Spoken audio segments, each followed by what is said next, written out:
यमुनतीरवनचारी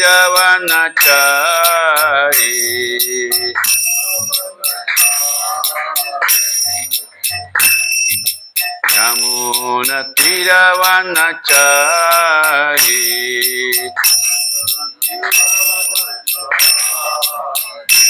जय राधा माधव कुंज बिहारी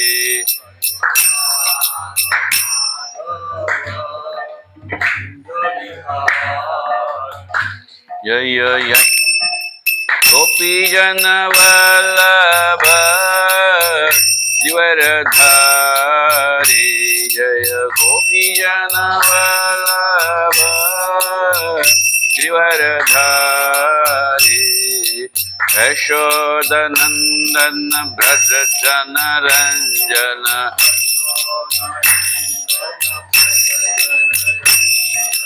यमुनतीरवनचारी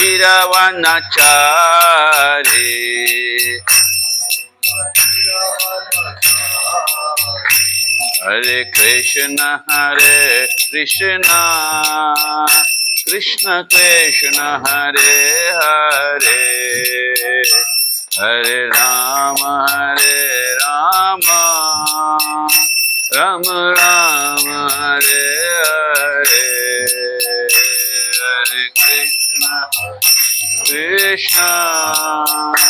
कृष्ण कृष्ण हरे हरे हरे राम राम राम हरे हरे हरे कृष्ण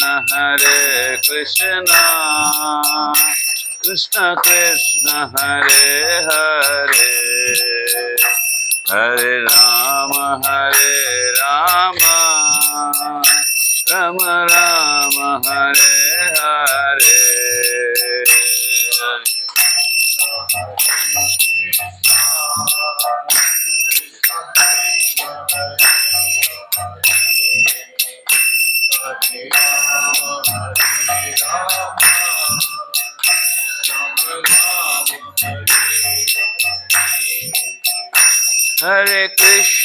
हरे कृष्ण कृष्ण कृष्ण हरे हरे हरे राम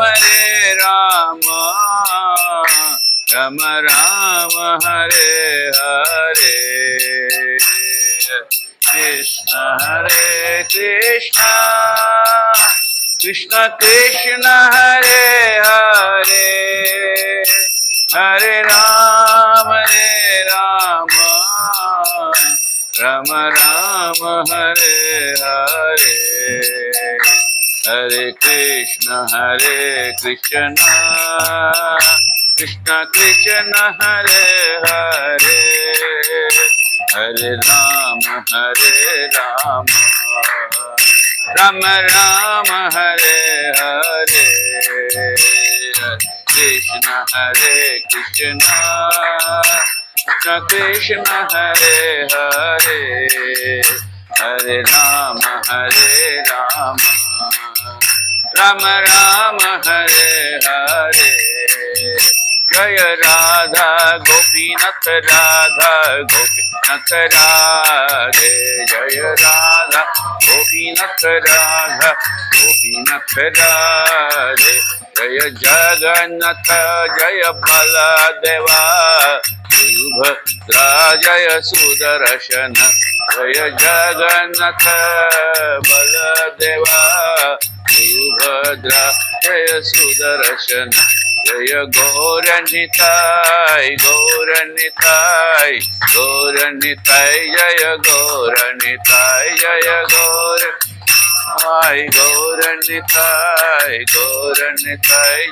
गौरनिताय जय जय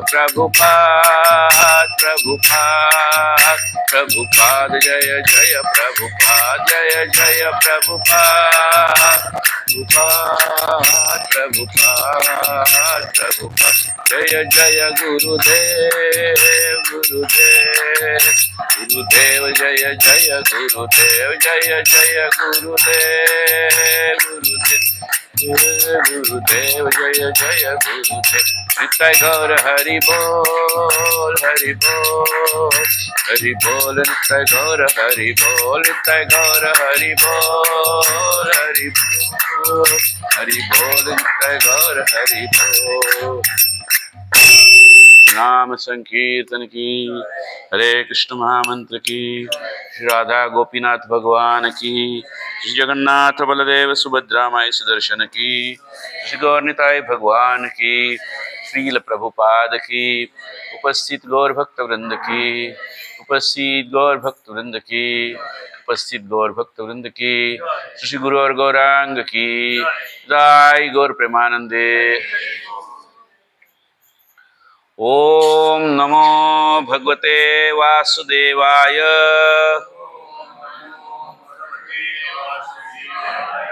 ओम नमो भगवते वासुदेवाय।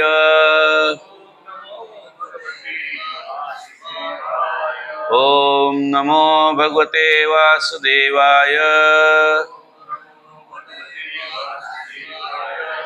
नारायणं नमस्कृत्य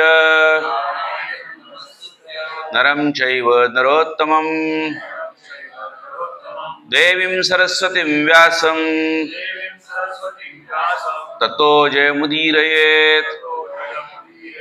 नष्टप्रायेषु भद्रेषु नित्यं भागवत सेवया भगवतीरुत्तमश्लोके भक्तिर्भवति नैष्ठिके। कृष्णाय वासुदेवाय देवकी नंदनाय च नंदगोपकुमाराय गोविंदाय नमो नमः।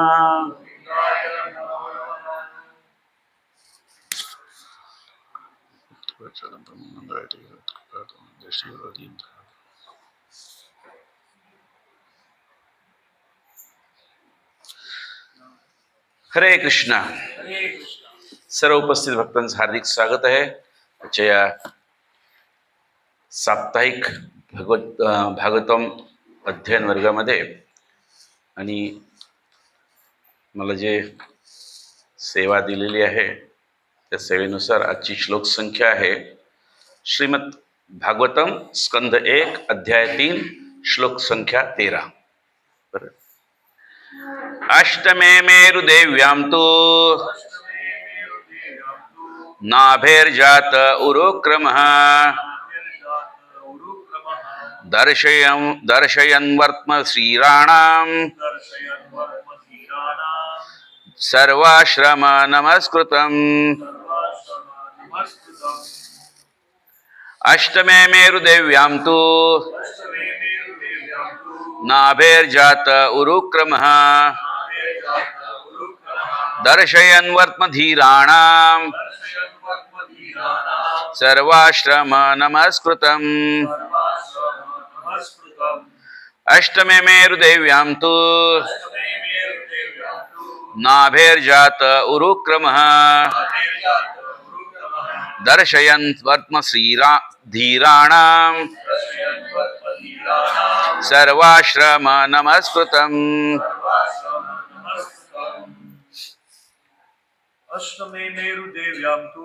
अष्टमे मेरुदेव्यां तु नाभेर्जात उरुक्रमः दर्शयन् वर्त्मधीराणाम् सर्वाश्रम नमस्कृतम्। अष्टमे मेरुदेव्यां तु नाभेर्जात उरुक्रमः दर्शयन् वर्त्मधीराणाम् सर्वाश्रम नमस्कृतम्। अष्टमे मेरुदेव्यां तु नाभेर्जात उरुक्रमः दर्शयन् वर्त्मधीराणाम् सर्वाश्रम नमस्कृतम्। माताजी अष्टमे मेरुदेव्यां तो नाभेर्जात उरुक्रमः दर्शयन् वर्त्मधीराणाम् सर्वाश्रम नमस्कृतम्। अष्टमे मेरुदेव्यां तु नाभेर्जात उरुक्रमः दर्शयन् वर्त्मधीराणाम् सर्वाश्रम नमस्कृतम्। शब्दार्थ, श्लोकार्थ तथा तात्पर्य कृष्ण कृपा मूर्ति अभय चरणारविंद भक्तिवेदांत स्वामी श्रील प्रभुपाद द्वारा। श्रील प्रभुपाद की। अष्टमे आठव्यात अवतारात मेरुदेव्याम तू मेरुदेवीच्या गर्भापासून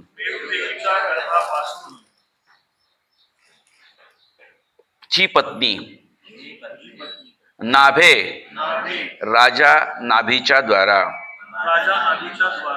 जातः जन्म घेतला उरुक्रमः सर्वशक्तिमान भगवान दर्शयन दाखवून वर्त्म मार्ग धीराणाम परमहंसांचा किंवा धीर व्यक्तींचा सर्व आश्रम नमस्कृतम सर्व आश्रमांना वंदनीय। भाषांतर भगवंतांनी नाभी महाराज व मेरुदेवी यांच्या ऋषभदेव नामक पुत्राच्या रूपाने 8वा अवतार ग्रहण केला। या अवतारात त्यांनी पूर्णतेचा मार्ग दर्शविला। तो मार्ग पूर्णपणे जितेंद्रिय व सर्व आश्रमांद्वारा सन्मानित अशा परमहंसांसाठी अनुसरणीय आहे। तात्पर्य मानव समाज हा स्वभावतः जीवनाच्या 8 वर्ण आणि आश्रम यात विभागलेला आहे। हे 4 वर्ण आणि 4 आश्रम सांस्कृतिक उन्नती करत आहेत।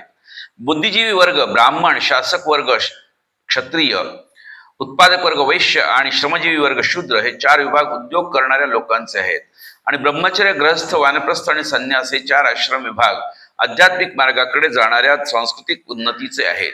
यापैकी संन्यासाश्रम हा सर्वोच्च समजला जातो आणि या आश्रमातील जो संन्यासी आहे तो सर्व वर्ण आणि आश्रम याकरता स्वाभाविक रूपाने आध्यात्मिक गुरु आहे। संन्यासाश्रमात उन्नतीचे 4 स्तर आहेत।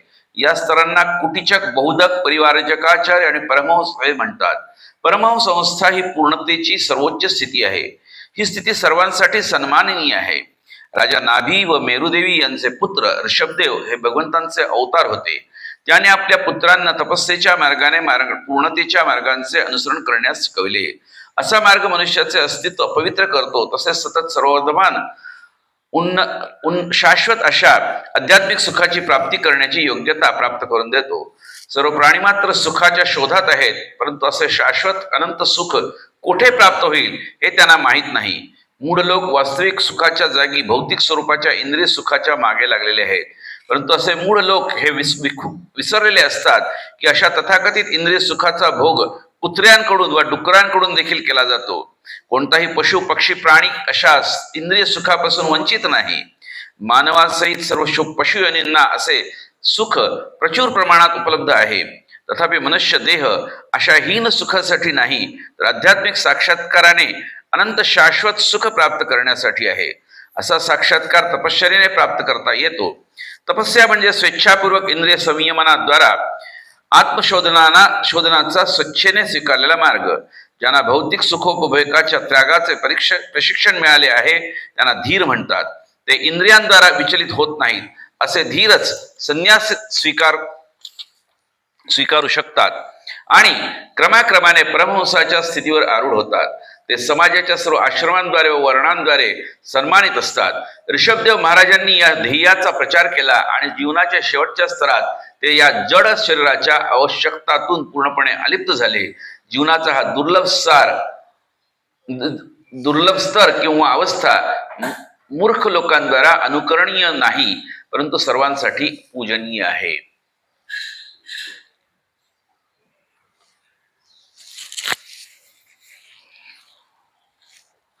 ओम अज्ञानतिमिरन्धस्य ज्ञानाञ्जनशलाकया चक्षुरुन्मीलितं येन तस्मै श्रीगुरवे नमः। श्रीचैतन्यमनोभीष्टं स्थापितं येन भूतले स्वयं रूप कदा मह्यं ददाति स्वपदान्तिकं। वन्देऽहं श्रीगुरोः श्रीयुतापदकमलं श्रीगुरून् वैष्णवांश्च श्रीरूपं साग्रजातं सगणरघुनाथान्वितं तं सजीवं साद्वैतं सावधूतं परिजनसहितं कृष्णचैतन्यदेवं श्रीराधा कृष्णपदान् सहगणा ललितान् श्रीविशाखान्वितांश्च नमो विष्णुपादाय कृष्णपृष्ठाय भूतले श्रीमते भक्तिवेदान्त स्वामीनिति नामिने। नमस्ते सरस्वती देवे गौरवाणी प्रचारिणे निर्विशेष शून्यवादी पाश्चात्य देशकारिणे वाञ्छाकल्पतरुभ्यश्च कृपा सिन्धुभ्येव च पतितानां पावनेभ्यो वैष्णवेभ्यो नमो नमः। नमो महावदान्याय कृष्ण प्रेम प्रदायते कृष्णाय कृष्ण चैतन्य नामने गौरत्विषे नमः। पंचतत्वात्मकं कृष्णं भक्तरूप स्वरूपकं भक्तावतारं भक्ताख्यं नमामि भक्तशक्तिकं। हे कृष्ण करुणा सिंधु दीनबंधु जगत्पते गोपेश गोपिका कांत राधा कांत नमोस्तुते। तप्त कांचन गौरांगी राधे वृंदावनेश्वरी वृषभानुसुते देवी प्रणमामि हरि प्रिये। जय श्री कृष्ण चैतन्य प्रभु नित्यानंद श्री अद्वैत गदाधर श्रीवासदि गौरभक्त वृंद। हरे कृष्ण कृष्ण कृष्ण हरे हरे हरे राम राम राम हरे हरे।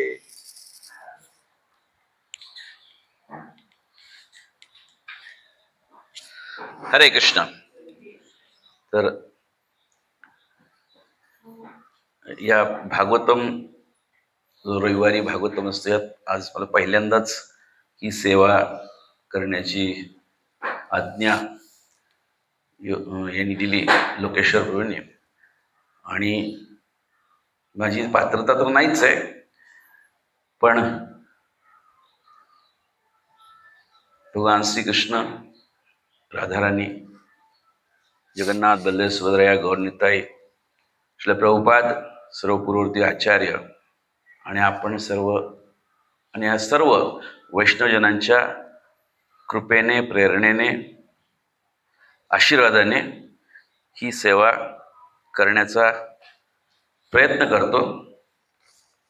त्रुटी राहिली तर माझी, काही चांगलं झालं तर आपणा सर्वांचं आणि गुरुपरंपरेचं आणि भगवंतांची कृपा। तर हा जो अध्याय आहे श्रीमद भागवतमच्या पहिल्या स्कंदातला, या अध्यायामध्ये याचं शीर्षक आहे अवतारी कृष्ण। भगवान श्रीकृष्णांनी जे विविध अवतार घेतले त्याचं वर्णन या अध्यायात येतं, आणि एक एक करून साधारण 24-25 अवतारांचं वर्णन येतं। परंतु ते तेवढ्याला लिमिटेड नाहीये। भगवंतांचे अवतार किती आहेत? अनंत आहेत, मोजता येत नाहीत। पण त्यातले काहीतरी स्पेशल अवतारांचं वर्णन येतं, आणि याचा अर्थ असा नाही की इतर अवतार हे नाही आहेत, इतर काही। आणि त्यामध्ये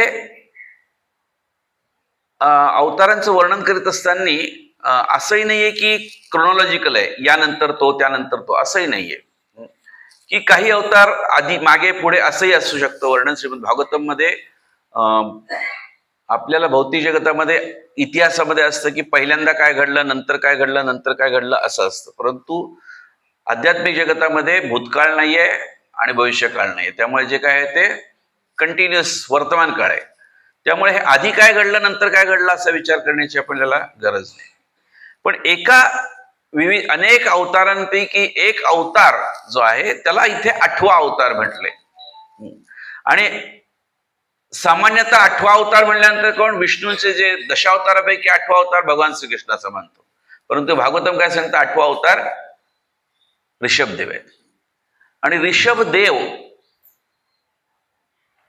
ऋषभ याचाच अर्थ श्रेष्ठ काय? सर्वश्रेष्ठ आहे। ऋषभ म्हणजे सर्वश्रेष्ठ। आणि म्हणून त्यांचं खास करून या ठिकाणी वर्णन करीत असताना थोडक्यात वर्णन केले। काय म्हटलंय की या अवतारात त्यांनी पूर्णतेचा मार्ग दर्शविला, तो मार्ग पूर्णपणे जितेंद्रिय आणि सर्व आश्रमांद्वारा सन्मानित अशा परमहंसांसाठी अनुसरणीय आहे। आणि श्रीलप्रभुपादांनी खूप छान प्रकारे या तात्पर्यामध्ये ऋषभदेवांच्या कार्याचं वर्णन केलंय. ते तर आपण वाचलंच आणि ते आपल्याला विस्तारांनी ऋषभदेवांबद्दल माहिती आपल्याला मिळते श्रीमद भागवतमच्या पंचम स्कंधामध्ये. पाचव्या स्कंधामध्ये जवळजवळ 4 जे 2, 3, 4, 5 या अध्यायांमध्ये ऋषभदेवांचं अवतरण, कार्य आणि त्यांची शिकवण याचं वर्णन येतं. तर ऋषभदेव हे भगवान स्वयं आहेत आणि ते स्वयं कसे आहेत तर त्याचं वर्णन आपल्याला त्यांच्या अवतरण हा जो अध्याय आहे त्याच्यामध्ये मिळतं. सृष्टीची निर्मिती झाल्यानंतर त्यातल्या म्हणजे ब्रह्माजींनी पुन्हा सृष्टी निर्माण करत असताना प्रथम मानव जो आला त्यांना काय म्हणतात, स्वयंभू मनु. त्यांचं नाव आहे स्वयंभू मनु. स्वयंभू मनु आणि शतरूपा यांचे जे पुत्र आहेत त्यातले 2 प्रमुख पुत्र आहेत आणि त्या 2 प्रमुख पुत्रांच्या संबंधित बऱ्याचशा घटना आहेत डायनॅस्टीज मध्ये. एक आहेत उत्तानपाद आणि दुसरे आहेत प्रियव्रत. उत्तानपादांची कथा येते ध्रुव महाराजांच्या संदर्भात, कारण उत्तानपादांचे पुत्र आहेत ध्रुव महाराज. प्रियव्रत महाराज आहेत हे सुरुवातीला त्यांनी उत्तानपादला राजा बनवल्यानंतर ते आध्यात्मिक मार्गाकडे वळून त्यांनी ब्रह्मचर्य आश्रम स्वीकारला, परंतु नंतर नारदांच्या आदेशानुसार त्यांनी पुन्हा गृहस्थाश्रम स्वीकारला आणि त्यांचा विवाह होतो. त्यांच्या विवाहानंतर त्यांना जो पुत्र होतो, अनेक पुत्र होतात, त्या पुत्रांपैकी एक पुत्र आहेत अग्निध्र. तर अग्निध्रांना अनेक पुत्र आहेत. त्यांना 9 पुत्र झाले. त्या 9 पुत्रांची नावं आहेत, एक प्रमुख त्यातले आहेत नाभी, ज्याचा या अध्यायामध्ये या श्लोकामध्ये आपल्याला त्याचा संदर्भ आला. नाभी, किंपुरुष, हरिवर्ष, इलावृत, रम्य, हिरण्मय, कुरु, अग्निध्र इत्यादी कुरु. आणि अग्निध्र महाराजांना काय झालं की त्यांनी जो जम्बूद्वीप आहे, आता याचं वर्णन खूप पुढे येते आपल्याला भागवतम मध्ये पुढे अभ्यास करू. जम्बूद्वीपाचा 9 भागामध्ये त्याला विभाजित केलं. म्हणजे होतच, पण 9 विभाग त्यांनी डिमार्क केले आणि त्या 9 विभागांपैकी एक आपल्या पुत्राला एक विभाग देऊन टाकला. आणि त्यातले एक पुत्र कोण आहेत, नाभी आहेत. आणि त्या 9 पुत्रांच्या विवाह झाला. त्या 9 बंधूंनी विवाह केला मेरूच्या 9 कन्यांशी. म्हणजे बंधू आहेत 9 आणि त्यांच्या ज्या भार्या आहेत त्या पण बहिणी आहेत. म्हणजे हे पूर्वीपासून चालत आलेलं आहे, बहिणी जावा. तर नाभी महाराज जे आहेत यांचा विवाह होतो मेरू देवीशी, जी असते मेरूंची पुत्री आहे, तिचं नाव पण मेरू आहे, मेरू देवी. तिच्याशी विवाह होतो नाभीचा. आणि या दोघांना संततीची अपेक्षा असते आणि संतती लवकर होत नाही. त्यांना इच्छा असते की आपल्याला पुत्र व्हावा, जेणेकरून आपली जी वंश परंपरा आहे ती पुढे चालावी. म्हणून त्यांनी काय केलं की भगवान श्री विष्णूंची ध्यानपूर्वक आराधना केली, त्यांना खूप प्रार्थना अर्पण केल्या आणि त्यांनी एक प्रवर्ग श्रेणीतील एक यज्ञ आरंभ केला. त्या यज्ञासाठी अनेक पुरोहित इत्यादी जमा झाले होते आणि त्यांनी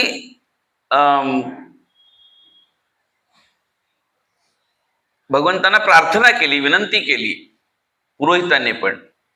आणि त्यावेळेस त्या यज्ञाच्या समोर, नाभिराजाच्या समोर अजिंक्य आणि आकर्षक अशा रूपामध्ये भगवान स्वयं अवतरित झाले विष्णू. आणि त्यांनी काय केलं, मग पुरोहितांनी भगवंत अवतरित झाल्यानंतर, सर्वांच्या समोर भगवंत अवतरित झाल्यानंतर, त्यांनी भगवंत अवतरित झाल्यानंतर प्रथम काय केलं पाहिजे तर त्यांची त्यांना त्यांची स्तुती केली पाहिजे. त्यानुसार त्यांनी भगवंतांची स्तुती केली.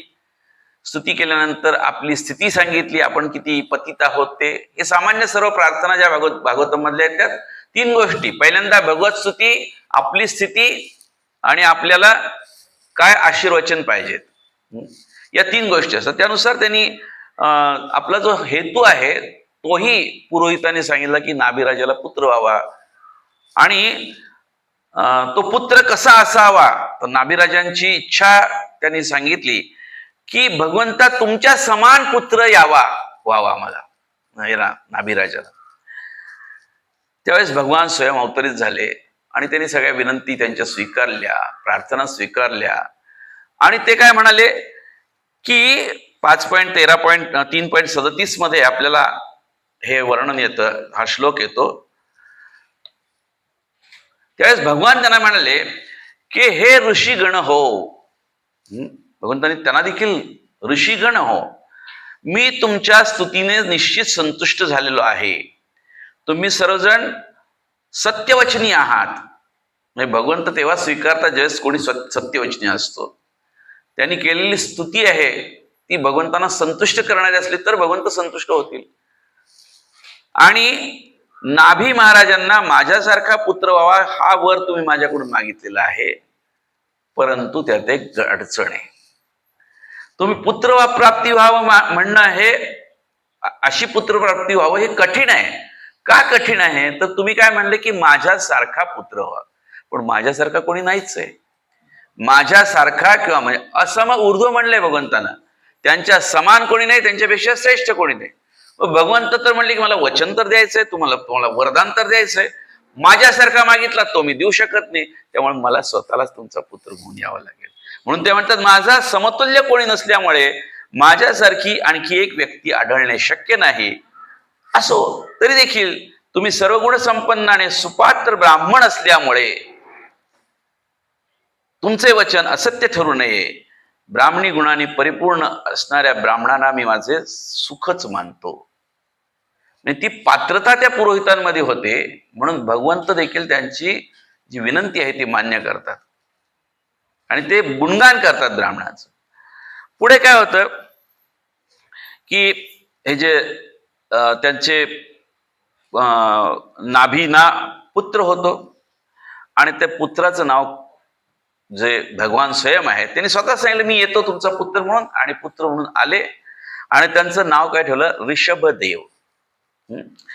तर त्यांच्या अंगावरती, विभिन्न अंगावरती भगवंतांची जे काही विशिष्ट लक्षणं असतात ती दिसत होती. जसे की ध्वज, वज्र, अंकुश इत्यादी त्यांच्या चरणांवरती, तळव्यावरती ही लक्षणं पण होती.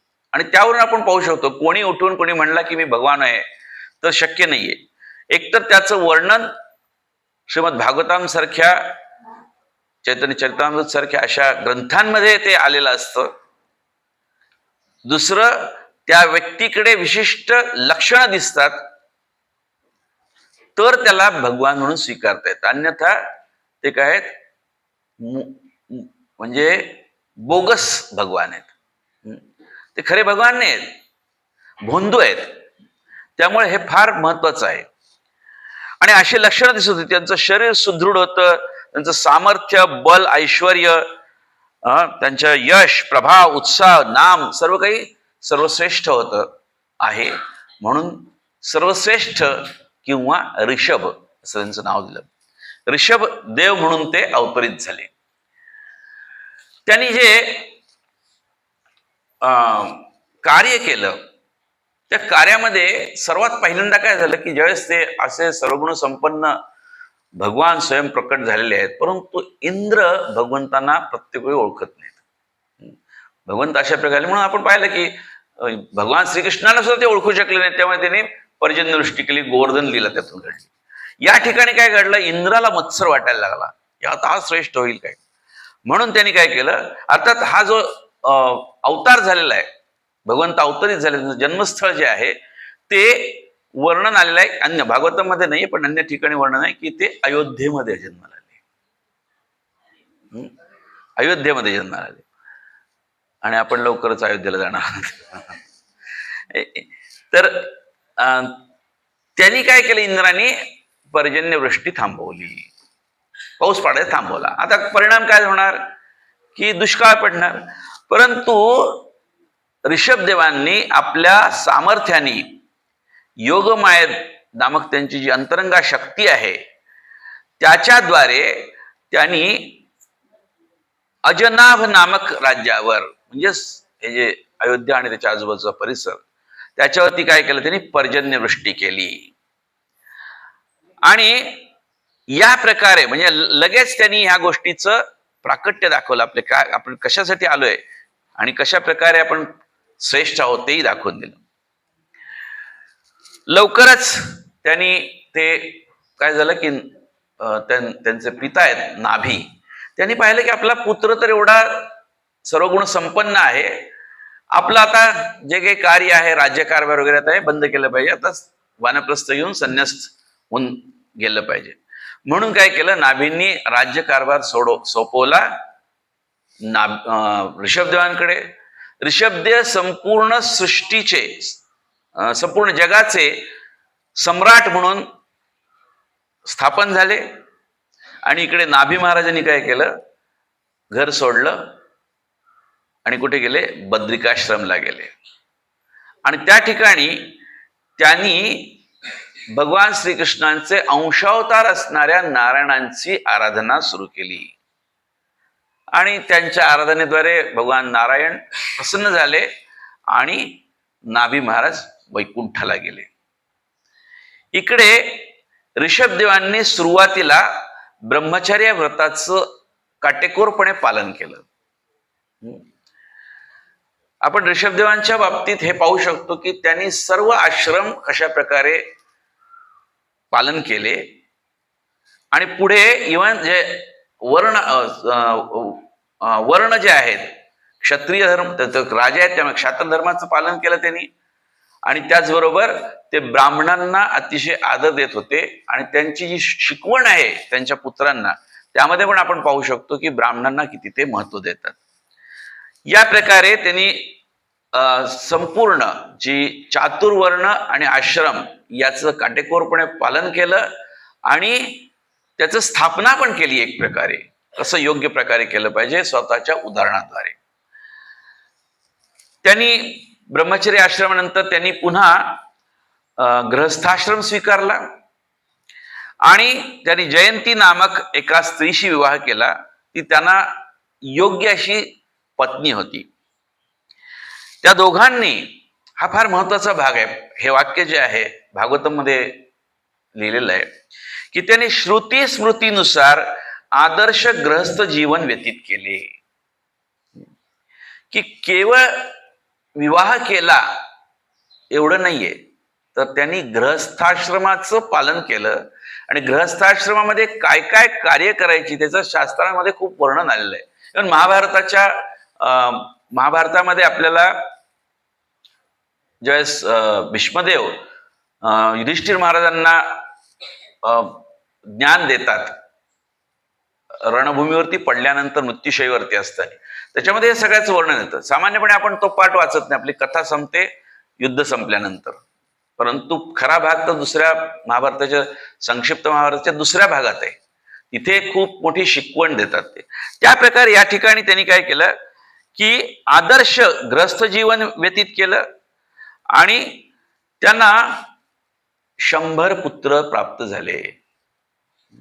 काल मोहनचंद्रबरोबर आम्ही डिस्कशन जस्ट असं चाललेलं होतं त्यात की विषय चाललेला होता की जर का एक मूल होण्याची जर का कंडिशन ठेवली जी चाललेली आहे सध्या, तर 100 कोटी जर हिंदू असतील तर काहीतरी 70 वर्षामध्ये ते 12 कोटीवरती येतील. या प्रकारे. पण इथं आपण पाहू शकतो की आपल्याला आदर्श आहेत. ऑफकोर्स 100 आपल्याला शक्य नसेल, पण त्याच्यातून एक अर्थबोध घ्यायचा, अनुकरण नाही करायचं पण अनुसरण करू शकतो. त्यांनी 100 पुत्र प्राप्त झाले त्यांना. आणि या 100 पुत्रांमध्ये 10 फार महत्वाचे आहेत, ज्यांचं 10 आहेतच, बाकी 90 पण आहेतच. पण त्यातले 10 मध्ये पहिले पुत्र आहेत, त्यांचं नाव आहे भरत. ज्यांच्यावरून या देशाला नाव पडलं भारत. आणि त्यांना अजून जे 9 पुत्र होते, भरतांनी राज्यकारभार केला, बाकीच्या पुत्रांनी पण विविध कार्य केली, सर्व आश्रम बनले, काही जण ब्राह्मण बनले, काही क्षत्रिय बनले, काही वैश्य बनले, सर्व प्रकारे. आणि 9 जण जे आहेत ना हे खास आहेत, यांना नवयोगेंद्र म्हणतात. नवयोगेंद्र म्हणतात. इव्हन आपण यज्ञामध्ये आहुती देत असताना नवयोगेंद्रांना आहुती देतो. आणि त्यांची नाव आहेत काय,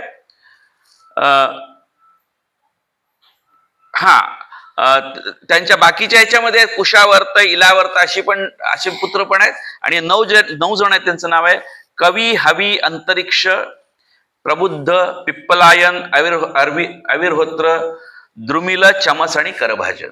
हे 9 योगेंद्र आहेत. आणि या नवयोगेंद्रांनी त्यांनी काय आश्रम फक्त डायरेक्ट संन्यास आश्रम म्हणजे त्याच कार्य केलं त्यांनी. नवयोगेंद्र आहेत.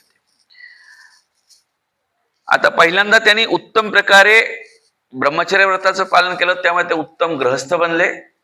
आणि पुढे ते राजा आहेत, त्यामुळे त्यांनी राजाचं जे कर्तव्य आहे ते क्षात्र धर्म तोही पूर्णपणे काटेकोरपणे पालन केला यांनी, ऋषभदेवानी. एक छान श्लोक येतो, त्या श्लोकामध्ये त्याचं हे नाहीये, त्यांनी जी शिकवण दिली ऋषभदेवांनी आपल्या पुत्रांना, तो यातला एक महत्वाचा पार्ट आहे. आपण त्यांची कथा पाहू, त्यांचं गुणगान करू, ते केलंच पाहिजे. पण त्यातून आपल्याला काय घ्यायचं, तर ते ज्यावेळेस उपदेश देतात, ते उपदेशातला काही पार्ट किंवा आपल्याशी संबंधित तो आपण स्वीकारला पाहिजे. त्यांनी आपल्या सर्व राजकुमारांना छानपैकी उपदेश दिले. आणि या उपदेशामध्ये एक 5व्या स्कंदातल्या 4थ्या अध्यायातला 18वा श्लोक आहे. त्या 18 श्लोकामध्ये कुठे हा शब्द येत नाही, परंतु तात्पर्यामध्ये श्रील प्रभुपादजी हा शब्द वापरतात. आणि त्याला काय म्हटलंय, आकाश पुष्प. हा आकाश पुष्प हा शब्द आहे ना, कृष्णानंद प्रभूंच्या लेक्चरमध्ये जो 6 महिने प्रभूजी जिथं जातील तिथं हा शब्द वापरत होते. आणि त्याला बंगाली भाषेमध्ये घोडा डिंब म्हणतात. तर महत्वाचं आहे, आणि बंगाली भाषेत घोडा डिंब अर्थात घोड्याचे अंडे. तर घोड्याचं अंड असतं का, नसतं. तसं आकाशामध्ये फूल असतं का, नाही, फूल तर झाडाला लागतं. म्हणजे आकाश आणि फूल, आकाश पुष्प असं काही नसतं, घोड्याचं अंड नसतं. पण त्यामुळे त्याच्या ह्याचं जे भाषांतर आहे श्लोकाचं, त्यात म्हणतात, प्रभुपाद लिहितात की कोणालाही आकाश पुष्पासारख्या गोष्टी बाळगण्याची इच्छा नसते, कारण अशा गोष्टींचे अस्तित्वच नसते. तर हे जे आकाश पुष्प आहे, घोडा डिंब आहे, हे काय आहे की ऍक्च्युली या भौतिक जगतामध्ये सुख नाहीये, पण भ्रामक सुख असतं, तेच घोडा डिंब आहे. आणि यामुळे जवळजवळ 6 महिने, एक वर्षभर तरी कृष्णानंद प्रभूंच्या लेक्चरमध्ये हा शब्द यायचा नेहमी. अधूनमधून पण कधी असतो तो त्यांच्या ह्याच्यात हा शब्द येतो खास करून. पुढे खूप छान प्रकारे त्यांनी शिकवण दिली. आणि ऋषभदेवांचं जे जीवनचरित्र आहे त्यामध्ये त्यांची जी शिकवण आहे ती शिकवण आपल्याला फार महत्वाची. त्यांचे उपदेश आहेत ते, आणि त्या उपदेशांमध्ये 5वा अध्याय जो आहे तो संपूर्ण ऋषभदेवांचे उपदेश म्हणून आहे. आणि यामध्ये खूप छान छान श्लोक आहेत. त्यातल्या एका श्लोकाबद्दल आपण थोडी विस्ताराने चर्चा करू, पण बाकीच्या श्लोकांना आपण टच नाही केलं तर तो श्लोक आपल्याला समजणार नाही, ज्याच्यावर चर्चा करणार. पहिला श्लोक येतो, नायम देहो देहभाजा नृलोके. प्रभुपादांच्या अनेक लेक्चर्स मध्ये हा श्लोक येतो. नायम देहो देहभाजा नृलोके कष्टान कामान अर्हते विद्भुजाये तपो दिव्यम पुत्रकायेन सत्वम शुद्धे तुम्ही अस्मात् ब्रह्मसौख्यम त्वनंतम. त्यातला महत्वाचा भाग आहे, मनुष्याने भक्तिमय सेवेचा दिव्य स्तर प्राप्त करण्यासाठी तपश्चर्या केली पाहिजे. आणि तपश्चर्यामुळे त्याचे हृदय शुद्ध होते आणि भक्तिमय सेवेचा स्तर प्राप्त होताच त्याला ऐहिक सुखाच्या पलीकडील शाश्वत आनंदमय जीवन का महत्वाचं आहे? जे सुख आहे ते कुठे आहे? ऐहिक या भौतिक जगतामध्ये नसून ते आध्यात्मिक जगतात आहे. म्हणजे पुष्प आहे पण आकाशात नाहीये, अंडा आहे पण घोड्याला नाहीये. तसं हे जर सुख प्राप्त करायचं असेल तर भौतिक जगतामध्ये सुख नाही प्राप्त होणार. ते मिळणार कुठे? आध्यात्मिक जगत. ते प्राप्त करायचं असेल, शाश्वत आनंदमय जीवन प्राप्त करायचं असेल तर काय करायला लागेल? भक्तिमय सेवेचा स्तर प्राप्त केला पाहिजे. आणि तो कशा प्रकारे प्राप्त होतो? तर तपश्चर्येद्वारे त्याचं हृदय शुद्धीकरण होतं. हृदय शुद्धीकरण पुढच्या काही श्लोकांमध्ये येतं. आणि ते करण्यासाठी तपोदिव्यम म्हणले. नुसती तपस्या नाही म्हणलेलं, तपोदिव्यम. दिव्य कशाची? दिव्य म्हणजे भगवंताची. भगवंतांप्रती तपस्या केली तर आपल्याला काय प्राप्त होतं? आपण हृदय शुद्धीकरण होतं. शुद्ध हृदयाने भक्ती केली तर भौतिक वासना संतात आणि आध्यात्मिक जगतामध्ये प्रवेश होतो. श्लोकप्रभात तात्पर्यामध्ये खूप सुंदर प्रकारे लिहितात, मनुष्य देह लाभलेल्या जीवाने पशुपेक्षा निराळे जीवन जगले पाहिजे. हे अगदी सुरुवातीला आपण शिकतो इस्कॉन आल्या आल्या की काय 4 गोष्टी आपण पुत्राई करतो, माणूसही करतो, मग काय फरक? प्रभुपाजी इथं लिहितात की श्वान डुकरे विष्ठा खाऊन इंद्रिय तृप्ती करतात. पूर्ण दिवसभर काबाश कष्ट केल्यानंतर लोक रात्री आहार, मद्यपान, आहार, निद्रा, भय, मैथून अंश, मद्यपान, मैथून, निद्रेद्वारे सुख प्राप्त करण्याचा प्राप्त करतात. तसेच ते स्वतःचे योग्य रीतीने संरक्षण करण्यासाठी प्रयत्नशील असतात. तथापि ही खरी मानवी संस्कृती नाही. मानवी जीवन म्हणजे आध्यात्मिक जीवनात प्रगती करण्यासाठी स्वेच्छेने कष्ट करणे होय. तपो दिव्यम. विस्ताराने प्रभुपादजी खूप वर्णन करतात. आपण जर हे करत राहिलं तर 2 तास लागतील. आपण सर्व इगर असाल पण मला थोडस लवकर जायचंय. पुढच्या श्लोकामध्ये म्हणले हे कसं प्राप्त होऊ शकतं? हे तपो दिव्यम करण्यासाठीची जी कृपा आहे ती कुठून प्राप्त होते? महत्सेवाद्वारम आहुर विमुक्ते, की अति हे उन्नत आध्यात्मिक पुरुषांची सेवा या एकमेव मार्गाने मनुष्याला भवबंधनातून मुक्ती मिळू शकते. कोणी स्वतःच्या प्रयत्नाने नाही, तर जे आध्यात्मिक पुरुष आहेत त्यांची सेवा केल्याद्वारे, त्यांची कृपा प्राप्त झाल्यानंतर आपण अनेक ठिकाणी पाहू शकतो. पुढे येणारे नारद मुनींचं वर्णन, नारद मुनींचं जीवनचरित्र येणार आहे. नारद मुनींना कृपा पूर्व जन्मामध्ये कृपा प्राप्त झाली. ते जे वेदांतिस्ट होते त्यांची सेवा केली 5 वर्षाचे असताना, त्यामुळे ते नारद बनले, छोटा बालक. तर भक्तीमध्ये किंवा भगवंताच्या सेवेमध्ये आध्यात्मिक प्रगतीसाठी सर्वात महत्वाचं काय असेल तर उन्नत आध्यात्मिक पुरुषांची सेवा. आणि सेवा करायची म्हणजे काय तर केवळ सेवामध्ये त्यांच्या आदेशांचं पालन करणं ही मोठी सेवा आहे. अशा महात्म्यांची म्हणजे कशा भगवंतांच्या सान्निध्यात निवास करण्याची इच्छा असली पाहिजे प्रत्येकाला, तरी त्याने अशा महात्म्यांची सेवा केलीच पाहिजे. कोणाला अगदी मनुष्यात म्हणजे ज्याला प्रभुपादजी या ठिकाणी या श्लोकामध्ये लिहिलं आहे की अगदी एखाद्याला निराकारवादी असेल किंवा कोणी साकारवादी असेल, निराकारवादी असेल त्याला भगवंतामध्ये विलीन होण्याची इच्छा असेल, त्याला सुद्धा महत सेवा करणं आवश्यक आहे. तेव्हाच त्याला ते तिथपर्यंत पोहोचू शकेल. ते चांगलं नाहीये, खालच्या स्तरावरच आहे, परंतु ते सुद्धा प्राप्त करण्यासाठी महत सेवा आवश्यक आहे. म्हणजेच आध्यात्मिक प्रगत झालेल्या व्यक्तीची सेवा केली पाहिजे. पुढे ज्यांना कृष्ण भावना पुनर्जागृत करून भगवत प्रेम वृद्धिंगत करण्यामध्ये स्वारस्य आहे ते श्रीकृष्णांशी संबंधित नसलेले कोणतेही कार्य करू इच्छित नाही. म्हणजे जे कार्य करायचं, ज्याला आध्यात्मिक प्रगती करायची आहे, घोडाडिंब नकोय तर खरा डिंब पाहिजे. त्यांनी काय केलं पाहिजे? भगवान श्रीकृष्णांची त्यांचं प्रेम प्राप्त करणं. तर ते करण्यासाठी त्यांच्या संबंधित नसलेले कुठलेही कार्य नाही केले. प्रत्येक कार्य भगवंताशी संबंधित असलं तरच ते आपल्याला आध्यात्मिक प्रगती घडवून आणतं. पुढचा श्लोक फार महत्वाचा आहे. नूनम प्रमत्त कुरुते विकर्म यदिंद्रिय प्रीतय आपुणोती. मोठा चांगला श्लोक आहे. त्याच्यात काय म्हणलंय? इंद्रिय तृप्ती हे जीवनाचे ध्येय आहे असे मानणारा मनुष्य निश्चितच विषयी जीवन पद्धतीच्या मागे पुरता वेडा होतो. ज्याला भौतिक इच्छा आहेत, इंद्रिय तृप्ती करणे आहे, कारण हे इंद्रिय तृप्ती करायची नाहीये हे सांगण्यासाठी हे शिकवते.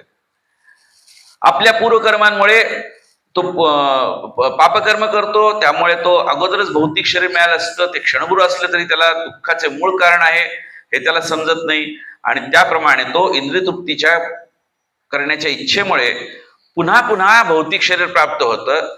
आणि म्हणून बुद्धिमान मनुष्याने वारंवार भौतिक शरीरे प्राप्त करण्यास भाग पाडणाऱ्या इंद्रिय तृप्तीमध्ये स्वतःला गुंतवणे योग्य नाही. म्हणजेच काय? हा आत्मसाक्षात्कार केला पाहिजे. इंद्रिय तृप्तीद्वारे प्रगती होईल ती क्षणभंगूर आहे, पण शाश्वत सुख प्राप्त करायचं असेल तर इंद्रिय तृप्ती शरीर मिळालंय त्याच्या संदर्भात जेवढं आवश्यक आहे तिथपर्यंत करत हळूहळू त्याच्यातून दूर जाऊन भगवत सेवेमध्ये जास्तीत जास्त लागलं पाहिजे. म्हणून पुढे काय म्हणलंय की पराभवस्तावत बोध जातो यावन्न जिज्ञासता आत्मतत्व. त्यासाठी काय केलं पाहिजे? जिज्ञासा केली पाहिजे. जिज्ञासा नाही केली पाहिजे. मनुष्य जोपर्यंत जीवनाच्या अध्यात्मिल्याविषयी जिज्ञासा करीत नाही तो पराभूत अवस्थेमध्ये आहे. आणि त्यामुळे अज्ञानामुळे उत्पन्न होणारे क्लेश त्याला भोगावे लागतात. हा सतत कितीही इंद्रियतृप्तीचा प्रयत्न केला तरी त्याच्यामध्ये अल्टिमेटली काय? पराभव आहे. पण जर विजय प्राप्त करायचा असेल तर काय करायला? यत्र योगेश्वर कृष्ण यत्र पार्थो धनुर्धरा तत्र स्वीर विजयावर भूती ध्रुवा नीतिर्मतिरेव. संजयनी सांगितलं धृतराष्ट्र की जिथे कृष्ण आहेत योगेश्वर, यत्र पार्थो धनुर्धरा, ज्या ठिकाणी त्यांचा भक्त असणारा अर्जुन आहे त्या ठिकाणी विजय आणि ऐश्वर शाश्वत प्राप्त होऊ शकतो. तर त्यासाठी आपण भक्त बनलं पाहिजे. आणि कोणाचा भक्त बनलं पाहिजे? तर योगेश्वर कृष्णांचा भक्त बनलं पाहिजे. योगेश्वर कृष्ण अनेक अवतार धारण करतात. कुठल्याही अवताराचा आपण आराधना केली तरी काही प्रॉब्लेम नाही. त्यात सर्वश्रेष्ठ स्वयं भगवान आहेत, पूर्ण पुरुषोत्तम. म्हणून हे जे श्लोक आहेत चाललेले भागवतमचा 3ऱ्या स्कंदातले, त्यातला 25वा असेल मला वाटतं, 25 किंवा 28वा श्लोक असेल. एते चांश कला पुंसा कृष्णस्तु भगवान स्वयं येतो. तर काय म्हटलंय? मनुष्य कोणत्याही प्रकारचे कर्म करीत असला तरी त्याच्या कर्मास कर्मात्मक अर्थात सकाम कर्माने प्रसिद्ध झालेले असे म्हणतात. आणि म्हणून त्याचं मन जोपर्यंत अशुद्ध आहे तोपर्यंत चेतनाही अस्पष्ट आणि अशुद्ध राहते. म्हणून कोणीही सकाम कर्मामध्ये गुरपटू न जाता त्यातून बाहेर पडलं पाहिजे. अन्यथा त्याला पुन्हा पुन्हा भौतिक शरीर प्राप्त करावंच लागतं. आणि भौतिक शरीर आत्ता मिळाले ते चांगलं वाटत असेल कदाचित, आपली भौतिक स्थिती चांगली असल्यामुळे कदाचित वाटेल की चांगलं आहे, पण तेच पुढच्या वेळी तसंच मिळेल असं नाहीये ना. आता इंजिनियर झाला म्हणून पुढच्या जन्मात पण इंजिनियर होईल याची गॅरंटी नाहीये. आत्ता अमुक आहे म्हणून तसं होईल ना. आता बंगल्यात राहतं म्हणून पुढच्या जन्मात बंगल्यात नाही, जरूर नाहीये. मनुष्य देह प्राप्त झाला तरी भारतामध्ये जन्म झालाय हे सुद्धा फार मोठं हे आहे. ते सुद्धा प्राप्त होईल याची गॅरंटी नाही. कारण काय? अंतकाली आपण काय स्मरण करतो त्याच्यावरती पुढचं जन्म प्राप्त होणार आहे. खूप मोठं म्हणजे याचं रिलेशन, या अध्यायाचं रिलेशन आपण भगवद्गीतेतल्या उपदेशांशी केलं तर खूप साम्य दिसून येईल. याचं विस्ताराने कुठे वर्णन असेल, कुठे तिथं लिहिलेलं आहे त्याचं विस्ताराने इथं वर्णन असेल. म्हणून दोन्ही एकत्रित अभ्यास केला पाहिजे. पुढे काय म्हणलं की जेव्हा मनुष्य तमोगुणाद्वारे आच्छादित होतो तेव्हा त्याला व्यक्तिगत आत्मा आणि परमात्मा दोन्हीचे स्वरूप समजू शकत नाही आणि तो सकाम कर्मामध्ये अधीन होतो. आणि त्याला हा फार महत्व, प्रीतीर्न यावन मयी वासुदेवे, की त्याला ऋषभदेव सांगतात माझ्यापासून अभिन्न असणाऱ्या भगवान वासुदेवांचे, म्हणजे ते भगवान वासुदेव आणि ते एकच आहेत, त्यांच्या प्रती जोपर्यंत प्रेम प्राप्त होत नाही तोपर्यंत त्या व्यक्तीला पुन्हा पुन्हा शरीर धारण्या करण्यापासून मुक्ती प्राप्त होत नाही. म्हणजे मुक्ती प्राप्त करायची असेल तर मुकुंद, मुक्ती पदाते मुकुंद भगवान श्रीकृष्ण, मग वरादेव, कुर्मदेव, नरसिंहदेव, इथे ऋषभदेव, यातले कुणाची तरी आपण अटॅच झालं पाहिजे. त्यांच्याशी अटॅच झालं तर त्याच भगवंताशी अटॅच. दीपार चिरेव दशांतर विवेत्य ब्रह्माजी प्रार्थना करतात. आता याप्रमाणे काय होतं की पुढे प्रोपाजी का सांगतात, इंद्रिय तृप्ती करणे म्हणजे केवळ कालापयाच आहे न समजणारा मनुष्य बुद्धिमान आणि विद्वान मनुष्य ही खरोखर वेडाच आहे. की केवळ इंद्रिय तृप्ती करतोय तर ते कालापय आहे हे न समजणारा किती विद्वान असला बुद्धिमान असला तरी तो काय आहे, खरोखर मूर्ख आहे. आपल्याला वाटतं की अरे तो बुद्धिमान आहे, खूप आहे, असं छान भाषण देतो, जरूर नाही. काही येत नसलं, अगदी स्किल नसलं, हार करण्याचं असू दे, सेवा करण्याचं असू दे, स्किल नसलं, पण हेतू भगवंताची सेवा करण्याचा असला तर तो शहाणा आहे, अन्यथा वेडा आहे. बाहेरून खूप चांगलं वाटेल. आणि मी नाही भागवतम लिहित सांगते, आपलं काही नाही म्हण, मी तसाच आहे. म्हणून प्रभुपाजी लिहितात की अन्याभिलाषिता शून्य ज्ञान कर्मावृत अनावृतम. मनुष्याला शुद्ध भक्त व्हायचं असल्यास त्याने सर्व प्रकारच्या ऐहिक कामनांपासून तसेच सकाम कर्म आणि तार्किक ज्ञानाच्या प्रदूषणापासून मुक्त असले पाहिजे. आणि अशा प्रकारे हे भौतिक जगतामध्ये बांधण्याचं कार्य कशाद्वारे होतं तर पुंस स्त्रिया मिथुनी भाव मेतम, की पुरुष आणि स्त्री यांच्यामधील परस्परांच्या बद्दलचं आकर्षण जे भौतिक स्तरावरती आहे, इंद्रियतृप्ती संदर्भात आहे, ते आकर्षण भौतिक अस्तित्वाचे आधारभूत कारण आहे. याचा अर्थ पती पत्नी म्हणून एकत्र राहतात, गृहस्थाश्रमामध्ये राहतात, पण त्यांचा केंद्रबिंदू भगवान असेल तर त्यांना लागू होत नाही. इंद्रिय तृप्तीसाठी मैथून कार्यासाठी स्त्री पुरुष एकत्र राहत असतील आणि त्यातच मग्न असतील तर ते भौतिक अस्तित्वाचे आधारभूत तत्व आहे. आणि म्हणून हे तोडलं पाहिजे. हे जो आहे त्याचा परिणाम काय होतो, स्त्री पुरुषांची हृदय परस्परांमध्ये बांधली जातात, मनुष्य आपले शरीर, घर, संपत्ती, मुलेबाळे, नातेवाईक यांच्याकडे आकृष्ट होतो आणि अहम ममेती, मी आणि माझं, जनस्य मोहोयम अहम ममेती. प्रभुपादजी वारंवार हा श्लोक वापरतात की मी आणि माझं या बंधनामध्ये तो अडकतो आणि पुन्हा पुन्हा जन्म मृत्यू जरा व्याधी याच्यात गुरफटला जातो. आणि म्हणून मग पुढे म्हणतात की ही जी याद्वारे एक मनुष्याच्या हृदयात गाठ तयार होते. ती गाठ पहिल्या किंवा दुसऱ्या अध्यायामध्ये पण हा येते, भिन्नम आहे ना, छिन्नम हृदय ग्रंथी. ती गाठ तोडली पाहिजे. आणि ती कशा प्रकारे तोडली जाते तर जेव्हा तो आपल्या या आसक्तीपासून मुक्त होतो त्यावेळी तो भ्रमाच्या मूलभूत आधाराचा मी आणि माझा याचा त्याग करतो आणि मोक्षप्राप्ती करतो आणि मग तो माझ्या दिव्य धामामध्ये प्रवेश करू शकतो. पुढच्या 10 ते 13 या श्लोकामध्ये काय म्हटलंय की त्यांनी काय काय केलं पाहिजे यासाठी. खूप सुंदर आहे पण आपल्याला वेळ नाही एवढा. तर हा जो 5.13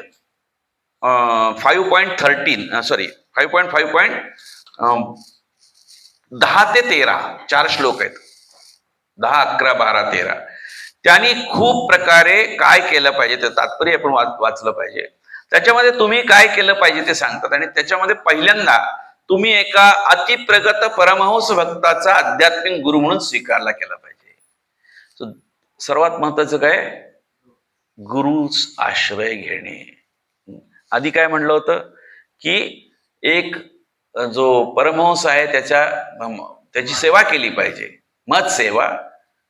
तर आपण दुसऱ्या अध्यायामध्ये येत असेल 9विधा भक्ती 9 स्टेप्स आहेत ना, त्या 14 मध्ये विभाजित करून तिथे दिलेले आहेत. 5-6 श्लोक आहेत तिथे. तर त्या प्रकारे पण आपण अभ्यास केला पाहिजे त्याचा. या ठिकाणी त्यांनी खूप उपदेश दिले. त्यामध्ये सांगितलं की इंद्रिय तृप्तीचा तिरस्कार, द्वंद्व जे आहे भौतिक त्याची त्याच्या प्रती तितिक्षा म्हणजे त्याला सहन केलं पाहिजे, जीवांची दुःख स्थिती समजली पाहिजे, जिज्ञासा केली पाहिजे, तपस्या केली पाहिजे, निवृत्ती, त्यानंतर भगवत कार्यात एंगेजमेंट ठेवली पाहिजे, भगवत कथा, भगवान भक्तांचा संघ, भगवत गुण कीर्तन, या प्रकारे क्रोध शोकाचे दमन, असे इंद्रिय संयमन, वेदशास्त्रांवर श्रद्धा, ब्रह्मचर्य व्रताचं पालन, असे ते बरेच 25 उपदेश देतात. छोटे छोटे छोटे उपदेश आहेत या श्लोकामध्ये. आणि त्यानंतर पुढे ते सांगतात की माझ्या उपदेशानुसार तुम्ही अत्यंत काळजीपूर्वक कार्य करा. या मार्गाचा अवलंब केल्याने तुम्ही सकाम करण्याच्या इच्छारूपी अज्ञानातून मुक्त व्हाल आणि तुमच्या हृदयातील बंधनाची आसक्तीची गाठ नष्ट होईल, तुटेल. आणि मग की ते सांगतात जर मनुष्याने जो मनुष्य भगवत धामामध्ये जाण्याविषयी गंभीर असेल त्याने भगवत कृपा प्राप्त करण्यासाठी जीवनाचे एकमेव ध्येय मानले पाहिजे. आणि तो आता या ठिकाणी हा आपल्या सर्वांना, आपण बरेचसे इथे गृहस्थाश्रमी आहोत, कोणी गृहस्थाश्रमामध्ये प्रवेश करण्याची इच्छा असेल, कोणी वानप्रस्थामध्ये पण असतील, पण सर्वांसाठी आहे की या जो 15वा श्लोक आहे त्यामध्ये काय म्हटलंय की तो पिता असेल, शिष्याला उपदेश करणारा गुरु असेल, प्रजेला उपदेश करणारा राजा असेल, त्याने हा उपदेश जो आहे म्हणजे भौतिक ग्रंथी, हृदय ग्रंथी आहे ती तोडणं, हा उपदेश प्रत्येकाने दिला पाहिजे. आणि मग हा श्लोक येतो 16वा श्लोक, हा पदक्रमांक आहे. काय त्याच्यात पुढे म्हटलंय 16 नाही 17 असेल, 18वा श्लोक आहे. गुरुर्न सस्यात स्वजनो न सस्यात, पिता न सस्यात स्वजनी न सस्यात, दैवम न तस्मान न प्रतिपतिश्च सस्यान न मोच यज्ञ समुपेतु मूल्यम. की 6 या ठिकाणी आहेत. यातलं कुठलं ना कुठलं किंवा यातली काही कॉम्बिनेशनची नाती आपण असतात आपली. ती काय आहेत? गुरु, स्वजन, पिता, माता, दैव आणि पती. तर हे यातलं कुठलंही नातं स्वीकारण्याचा अधिकार त्याला आहे जर तो त्याच्यावर अवलंबून असणाऱ्या लोकांना, जो कोण असेल की तो जर आपल्यावर आश्रित असणाऱ्यांचा जन्म मृत्यूच्या चक्रातून उद्धार करू शकत नसेल तर हे नातं स्वीकारण्याचा काही अधिकार नाही. म्हणजे आपल्याला हा उपदेश फार महत्वाचा आहे. बाकी सगळं आहे ते त्याचं का हा उपदेश महत्वाचा आहे, तर याच्यातलं जे सांगितलंय त्यातलं त्या दिशेने कार्यरत व्हायला पाहिजे. आणि मग हे नातं आहे की नाही आपल्या प्रत्येकाचं. आपण कोणाची तरी माता असो, पिता असो, गुरु असेल, गुरु नसेल तर आपण कोणाला सांगत असतो मार्गदर्शक. गुरु म्हणजे एकदम डायरेक्ट नाही, तर आपण कोणाला पथप्रदर्शक गुरु असतो, या बाबा इकडे या सांगायला, तोही गुरुच आहे. मार्ग दाखवणारा गुरु आहे, ज्ञान देणारा गुरु आहे, दीक्षा देणारा गुरु आहे, हृदयात असणारे परमात्मा भगवान आहेत ते गुरु आहेत. आदि गुरु बलरामजी आहेत. पण त्यांचा नाही, हे आहे की आपण किंवा आपल्यावरती काही साधारण एक उपदेश देत असलो, काहीतरी दुसऱ्याला सांगत असलो, तर ते सांगण्याचा अधिकार तेव्हा आहे जर आपण त्याला जन्म मृत्यूच्या चक्रातून बाहेर करण्याचा, उद्धार करण्याचा मार्ग दाखवत नसलो किंवा डायरेक्टली त्याला उपदेश देत नसलो तर हे नातं आपल्याला. राजा, आता इथं राजा म्हणजे कोण, आपण कोण राजा येत आहे, आपण थोडी निवडणुकीला उभे राहिलोय नाही, पण आपण आपल्या कुटुंबापुरता असू शकेल, आपण आपल्या समाजापुरता असू शकतो, आपण गल्लीपुरता असू शकतो, आपल्या विधानसभा, लोकसभा, मतदारसंघापुरता असू शकतो, महाराष्ट्र राज्यासाठी असू शकतो, देशाचा असू दे, जगाचा असू दे, कुठेही राजा म्हणून त्याला जर कार्य करायचं असेल तर त्याला महत्वाचं काय की त्याच्यावरती आश्रित असणाऱ्या प्रत्येकाला त्यांनी काय केलं पाहिजे, जन्ममृत्यूच्या चक्रातून बाहेर पडण्यासाठी उद्धार करण्याचा मार्ग सांगितला पाहिजे. इव्हन दैव म्हणून या ठिकाणी या श्लोकाच्या तात्पर्यामध्ये प्रभुपादजी आपल्याला थोडक्यात काही उदाहरणं देतात की कोणी हे जे 6 आहेत यात आपल्या वरिष्ठांच्या आज्ञांचे उल्लंघन केले, ऍक्च्युली आज्ञांचं पालन केलं पाहिजे वरिष्ठांच्या, पण या ठिकाणी 6 जण आहेत, 6 उदाहरण आहेत, त्यांनी आज्ञांचं उल्लंघन केलं वरिष्ठांच्या. पहिलं येतं गुरुचं उल्लंघन केलं. कुणी केलं? बली महाराजांनी उल्लंघन केलं. बली महाराजांना शुक्राचार्य काय सांगत होते, अरे हे तर भगवान आहे, तुला तुझं सगळं हिरावून घेतील. म्हणजे ते भगवान असतील, हे बली महाराज म्हणले ते भगवान असतील तर मी त्यांना सगळं दिलंच पाहिजे. म्हणून त्यांनी उल्लंघन केलं, आज्ञा पालन केली नाही. दुसरं आहे उदाहरण स्वजन म्हणजे बंधू इत्यादी, बहीण भाऊ. तर बिभीषणाचं उदाहरण आहे. मला वाटतं हा क्लास एकदा पूर्वी झालेला होता, इथेच मी घेतला होता, है ना माताजी? तर स्वजन, रावण भाऊ आहे, बिभीषणाचा मोठा भाऊ आहे, पण त्यांनी उल्लंघन केलं. त्यांनी त्याला सांगितलं की नाही, तू सीताला परत करून दे सन्मानाने, पण तो ऐकत नव्हता. शेवटी त्यांनी काय केलं, त्यागलं आपल्या भावाला. मोठा हे होता, म्हणजे अशा बलाढ्य व्यक्तीशी पंगा घेणं ही सोपी गोष्ट नव्हती, पण त्यांनी घेतली. परिणाम काय झाला?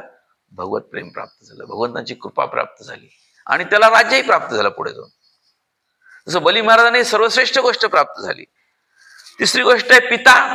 आपल्याला खूप मोठं उदाहरण माहिती आहे, 7व्या स्कंदामध्ये येतं प्रल्हाद महाराज. प्रल्हाद महाराजांनी काय केलं, हिरण्यकशिपूला च्या कुठल्याही आज्ञेचं पालन केलं नाही. परिणाम काय झाला? हिरण्यकशिपूशी पंगा घेतला, त्यांनी ठार मारण्याचा प्रयत्न केला, पण अल्टिमेटली प्रल्हाद महाराजांना कृपा प्राप्त झाली, जी इतर कोणालाही प्राप्त झाली नव्हती. ती कृपा प्राप्त झाली. भगवान श्री नरसिंहदेवांनी म्हणजे कोणी त्यांच्या समोर जायला तयार नव्हतं, इतके क्रोधित होते. ते सगळ्यांनी पुढे केलं प्रल्हाद महाराज छोट्या बालकाला, आणि त्यांना डोक्यावरती हात ठेवला. स्पर्श जसा झाला त्यांचा क्रोध नष्ट झाला, संपून गेला, क्रोध संपला. आणि नरसिंहदेवांनी काय विचार केला, अरे हे वात्सल्य आहे. तोपर्यंत भगवंतांनी माता पिता स्वीकारले नव्हते त्या अवतारापर्यंत. त्याच्या पुढच्या अवतारापासून माता पिता स्वीकार केला, आणि वात्सल्य प्रेम काय आहे ते आस्वादन केलं पाहिजे म्हणून. एवढं मोठं कृपा. जननी, मातेचं आज्ञेचं उल्लंघन केलं भरत महाराजांनी कैकई त्यांना राज्यावर बसवायला इच्छित होती, परंतु त्यांनी काय केलं, कैकईला दूषणं दिली, आणि शेवटी निघून गेले रामांच्या पाठी. रामाने त्यांना म्हणले नाही, माझ्यावर येऊ नको. रामांकडून त्यांनी चरणपादुका घेतला. त्या चरणपादुका ठेवून रामांच्या आज्ञेचं पालन केलं. चरणपादुका तिथे ठेवल्या, आणि दूर जाऊन संन्यस्त वृत्तीने राहिले जोपर्यंत प्रभू रामचंद्र परत येत नाही. पण राज्यकारभारही केला. दोन्ही गोष्टी केल्या.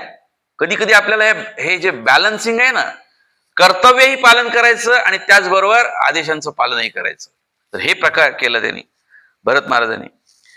खटवांग महाराजांचं उदाहरण आहे. त्यांनी दैवम, इंद्राची आज्ञा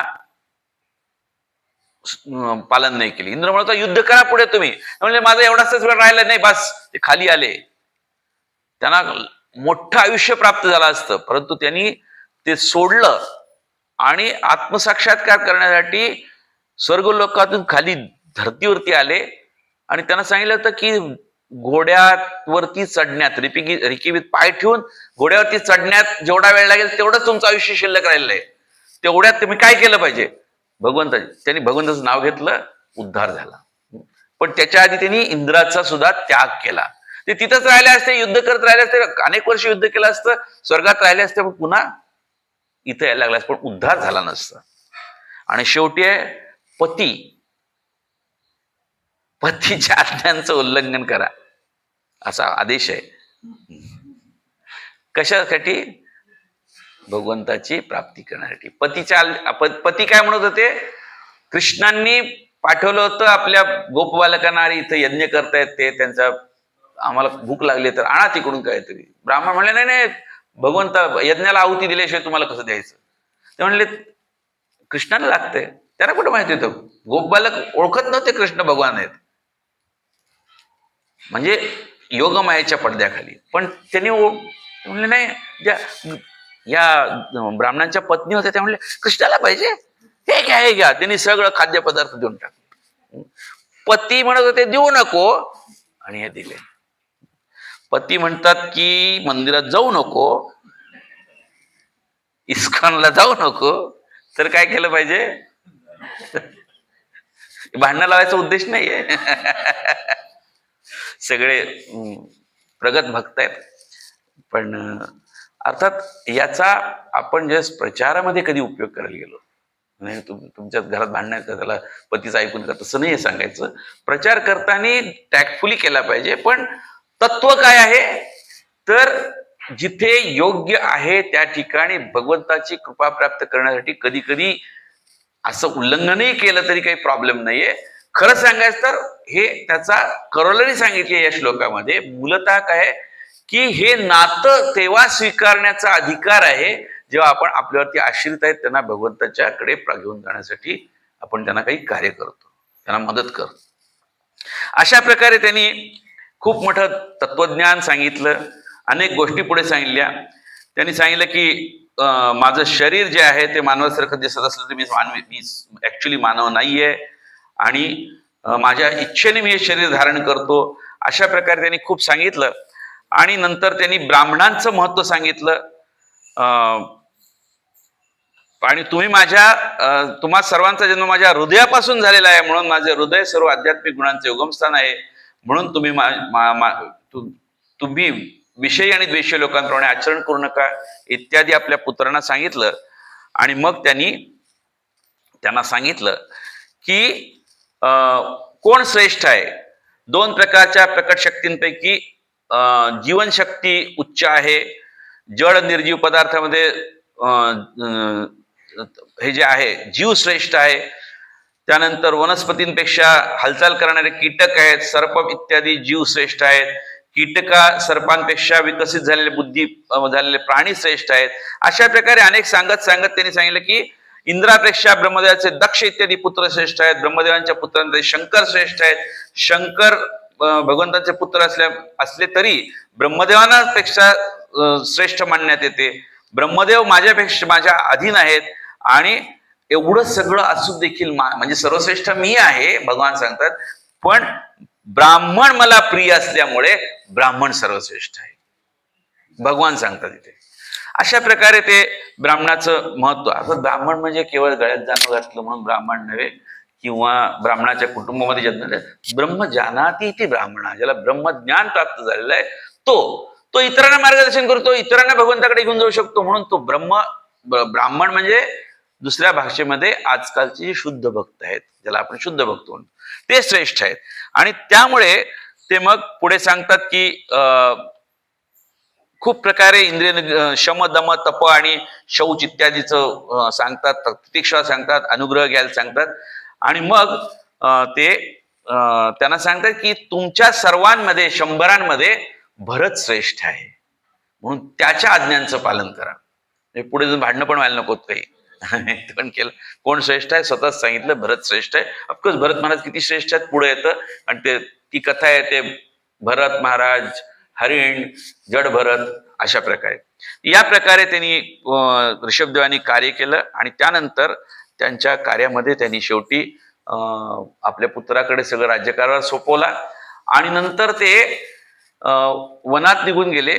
आणि नंतर एकदम पूर्णपणे अशा प्रकारे राहत होते की हळूहळू शरीराची कुठलाही संपर्क नाही असल्या प्रकारे वेड्यासारखे राहत होते. कोणी त्यांना ओळखत नव्हतं, काही दगड मारायचे तरी ते सहन करत होते, हसत होते आणि राहत होते. जे काही मिळेल ते खायचं. कधी कधी मलमूत्र तिथंच विसर्जन करायचे, तिथंच हे करायचे.